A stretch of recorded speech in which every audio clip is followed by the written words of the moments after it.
Hello friends, ഇന്ന് ഗാർഡനിൽ ഇറങ്ങിയപ്പോൾ കുറച്ച് സ്റ്റെം ഒണിയൻ കിട്ടിയിട്ടുണ്ട്. അതായത് ഗ്രീൻ ഒണിയൻ. ഇതാണ്, നല്ല ഫ്രഷാണ്. ഇത് ഓർഗാനിക്കാണ്. ഇത് തോരൻ വെക്കാനാണ് വെട്ടിയിരിക്കുന്നത്. നല്ലപോലെ ക്ലീൻ ചെയ്ത് ഇനി ഇത് കട്ട് ചെയ്യണം. എന്നിട്ട് ഇത് മുട്ടയോടെ ചേർത്ത് ഇത് തോരൻ വെക്കും. അന്നേരം അത് കാണിക്കും. ഗ്രീൻ ഒണിയൻ കട്ട് ചെയ്തത് നല്ലതുപോലെ കഴുകി വെള്ളം തോർത്തി വെച്ചിരിക്കുകയാണ്. കുറച്ച് അരിഞ്ഞിട്ടുണ്ട്, ഇനി ബാക്കി അരിയാൻ പോവുകയാണ്. ഞാനിങ്ങനെ ഇത് കയ്യിൽ വെച്ചാണ് അരിയുന്നത്. നിങ്ങൾക്ക് കട്ടിംഗ് ബോർഡ് ഉപയോഗിക്കാവുന്നതാണ്. ഈ 3 മുട്ട പുഴുങ്ങി വെച്ചിരിക്കുകയാണ്. ഇതുകൂടെ ചേർത്താണ് ഇത് തോരൻ വയ്ക്കുന്നത്. അന്നേരം കാണിക്കുന്നതായിരിക്കും. ഇത് നുറുക്കിയിടും. ഗ്രീൻ ഒണിയൻ ഇങ്ങനെയാണ് അരിഞ്ഞു വെച്ചിരിക്കുന്നത്. അതിൻ്റെ ആവശ്യത്തിലേക്കായിട്ട് കുറച്ച് ഫ്രഷ് കോക്കനട്ടുണ്ട്. ഇതിന് മുട്ട ചേർക്കുന്നതുകൊണ്ട് അധികം കോക്കനട്ട് ചേർക്കുന്നില്ല. ഇതൊരു 1 കപ്പ് ലെവൽ എടുത്തിട്ടുണ്ട്. പിന്നെ പച്ചമുളക് നുറുക്കിയത്, ഉണക്കമുളക്, കടുവറക്കാൻ ഇത്ര എടുത്തിട്ടുണ്ട്. ഇനി ബാക്കിയുള്ള നേരം കാണിക്കുന്നതായിരിക്കും. പാൻ ചൂടായപ്പോൾ അതിലേക്ക് 2 ടേബിൾ സ്പൂൺ ഓയിൽ ഒഴിച്ചു കടുകിട്ട് വറക്കുന്നു.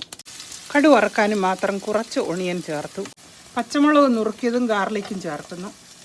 1 പിഞ്ച് ജീരകം ചേർത്തു. അതിലേക്ക് വറ്റൽമുളക് ചേർക്കുന്നു. കറി ലീഫും ആഡ് ചെയ്തിട്ടുണ്ട്. ഈ കൂട്ട് നല്ലതുപോലെ ഒന്ന് വഴറ്റുക.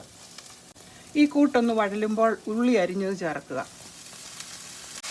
ഉള്ളി തണ്ടരിഞ്ഞത് മുഴുവൻ ചേർത്തു. 2ആയിട്ടാണ് ഞാൻ ചേർത്തത്. ഇനി ഈ കൂട്ട് നല്ലതുപോലെ ഒന്ന് വഴറ്റുക. വഴന്ന കൂട്ടിലേക്ക് 1 പിഞ്ച് മഞ്ഞൾപ്പൊടി ചേർത്ത ഫ്രഷ് കോക്കനട്ട് ചേർക്കുന്നു. സോൾട്ട് ചേർക്കുന്നു. പാകത്തിന് സോൾട്ട് ചേർക്കുക. കൂട്ട് നല്ലതുപോലെ മിക്സ് ചെയ്യുക. ഇതിൽ വെള്ളം ചേർക്കേണ്ട ആവശ്യമില്ല. ഇതിൽ നിന്ന് ചെറുതായിട്ട് വെള്ളം ഇറങ്ങുന്നുണ്ട്. അത് വറ്റുവോളം ഇങ്ങനെ വഴറ്റണം. ഈ കൂട്ട് അടച്ചു വെച്ച് 2-3 മിനിറ്റ്സ് കുക്ക് ചെയ്യുക.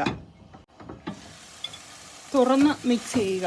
ഇടയ്ക്കിടയ്ക്ക് തുറന്ന് മിക്സ് ചെയ്യാവുന്നതാണ്. നുറുക്കി വെച്ചിരിക്കുന്ന മുട്ട ഇതിലേക്ക് ചേർക്കുന്നു. മുട്ട ചേർത്തതിന് ശേഷം ഇങ്ങനെയൊന്ന് കൂട്ടി വെച്ച് ഒന്നുകൂടൊന്ന് അടയ്ക്കുക.